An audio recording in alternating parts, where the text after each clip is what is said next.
السلام علیکم ورحمۃ اللہ تعالی وبرکاتہ۔ میں محمد شاہد رضا جامعی۔ خانہ کعبہ مسلمانوں کی عزت و ایمان کا مرکز ہے۔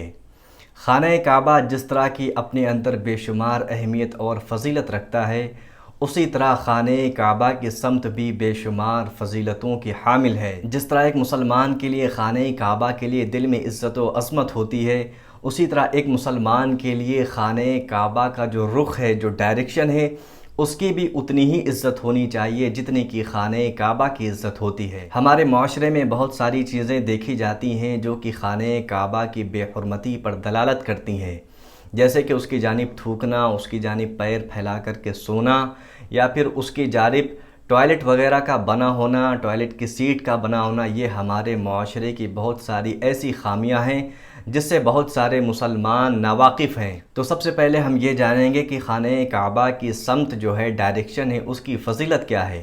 تو اس کے بارے میں آقا کریم صلی اللہ تعالی علیہ وسلم نے ارشاد فرمایا، بیٹھنے کی جگہوں میں سب سے عزت والی بیٹھک وہ ہے جس میں قبلہ رخ بیٹھا جائے، سبحان اللہ۔ جبکہ آپ صلی اللہ تعالی علیہ وسلم کا دوسرا فرمان ہے کہ ہر شے کے لیے بزرگی ہوتی ہے، اور بیٹھنے کا شرف یہ ہے کہ قبلہ رخ بیٹھا جائے، سبحان اللہ۔ آپ صلی اللہ تعالی علیہ وسلم خود بھی قبلہ رخ آپ تشریف فرما ہوتے، اور ساتھ میں صحابہ کرام کو اس بات کی ترغیب بھی دلایا کرتے تھے۔ دونوں حدیث پاک سے معلوم چلا کہ قبلہ رخ بیٹھنا آقا کریم صلی اللہ تعالی علیہ وسلم کی سنت ہے۔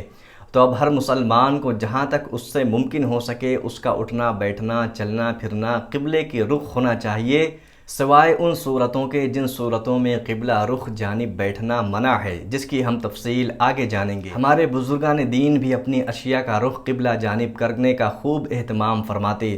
چنانچہ حضرت سیدنا شیخ عبد القادر جیلانی رضی اللہ تعالیٰ عنہ کے بارے میں منقول ہے کہ آپ اپنے وضو کا لوٹا اور برتن بھی قبلے کی جانب رکھا کرتے تھے، سبحان اللہ۔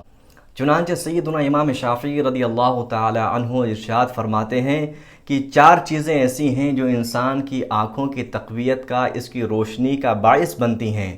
ان میں سے ایک یہ ہے کہ اپنا رخ قبلہ جانب رکھا جائے، یعنی قبلے کی جانب بیٹھا جائے۔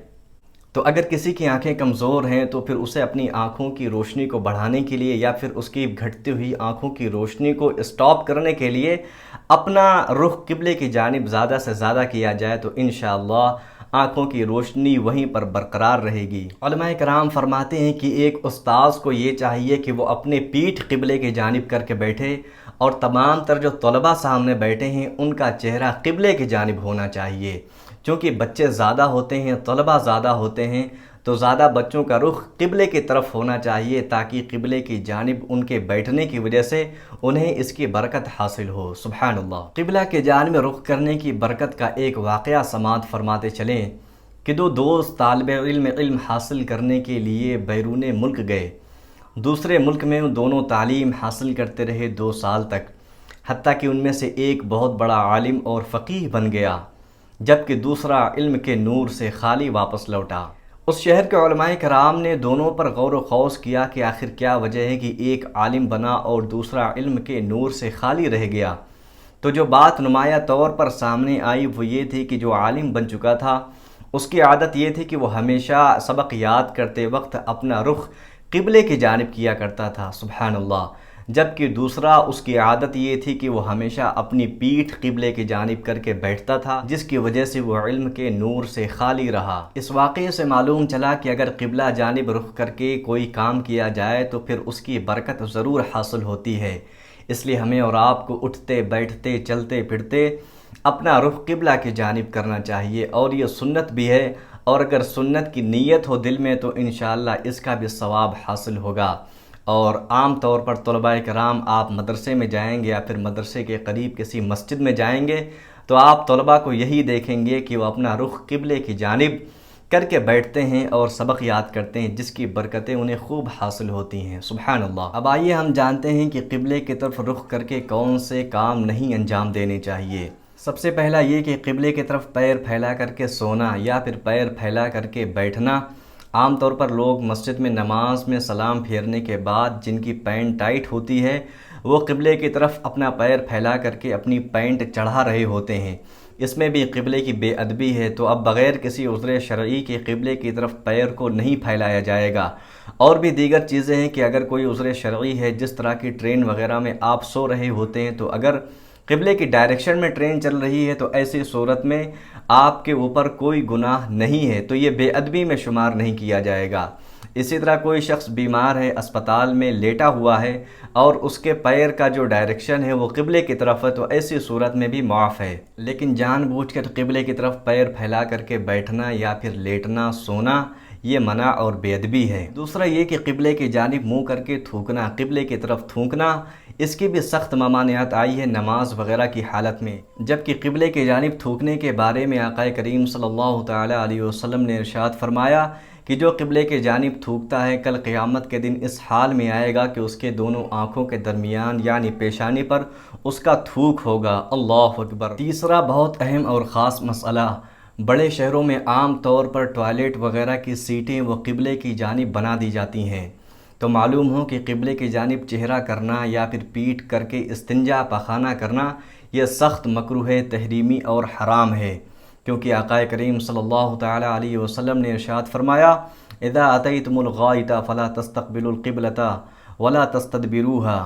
ولكن شرقوا او غربوا، یعنی جب تم قضائے حاجت کے لیے جاؤ تو نہ تو اپنا چہرہ قبلے کی جانب کرو اور نہ ہی اپنی پیٹھ قبلے کی جانب کرو، لیکن تم مشرق اور مغرب کی جانب اپنا چہرہ یا پیٹھ کر لو۔ اس حدیث پاک سے معلوم چلا کہ قبلے کی جانب منہ کر کے استنجا یا پھر پاخانہ کرنا سخت گناہ ہے، اور اگر کوئی شخص غلطی سے قبلے کی طرف قضائے حاجت کے لیے بیٹھ جائے تو فوراً یاد آتے ہی اگر ممکن ہو سکے تو اپنا چہرہ قبلے کی طرف سے پھیر کر کے دوسری طرف کر لے۔ امید ہے کہ اس کے اس عمل سے اور خانہ کعبہ کی تعظیم کی وجہ سے، قبلہ رخ کی تعظیم کی وجہ سے گناہ بخش دیے جائیں گے۔ لہٰذا جن لوگوں کے گھروں میں سیٹ قبلہ رخ بنی ہوئی ہے ٹوائلٹ کی، انہیں فوری طور پر اسے بدلوانا چاہیے، ورنہ وہ سخت گناہگار ہوتے رہیں گے، اور جب تک ان سے ممکن ہو سکے تو وہ اس جانب نہ بیٹھیں۔ اسی طرح جب آپ کے گھر میں نئی سیٹ لگائی جائے تو آپ اس بات کا ضرور دھیان دیں اور مستری کو بھی اس بات کے لیے آپ آگاہ کر دیں کہ سیٹ آپ کو قبلہ جانب نہیں لگانی ہے۔ حاصل کلام یہ کہ نہ قبلے کی جانب تھوکا جائے گا اور نہ ہی قبلے کی جانب پاؤں پھیلا کر کے سویا جائے گا۔ ہاں اگر کوئی عذر شرعی ہو تو آپ کر سکتے ہیں، اس وقت معاف ہے، اور قبلے کی جانب استنجا پاخانہ کرنا مکروہ تحریمی اور گناہ ہے۔ لہٰذا ان ممنوع صورتوں کے علاوہ ہمیں اور آپ کو اپنا رخ قبلے کی طرف رکھنا چاہیے۔ کھانا کھاتے وقت، پڑھائی کرتے وقت مسجد میں بیٹھے ہوں تو قبلے کی جانب منہ کر کے ہی بیٹھیں۔ اللہ تعالی ہمیں اور آپ کو علم دین حاصل کرنے کی توفیق عطا فرمائے، قبلہ کی تعظیم کرنے کی توفیق عطا فرمائے۔ امید ہے آپ کو یہ ویڈیو اچھی لگی ہوگی، اگر اچھی لگی ہو تو اس کو لائک کریں، شیئر کریں اپنے دوستوں کے ساتھ، اور ابھی تک آپ نے ہمارا یوٹیوب چینل شاہد جامعی کو سبسکرائب نہیں کیا تو اسے ضرور سبسکرائب کر لیں تاکہ اس طرح کی ہر آنے والی ویڈیو آپ کو سب سے پہلے حاصل ہو سکے۔ جزاک اللہ۔ السلام علیکم ورحمۃ اللہ۔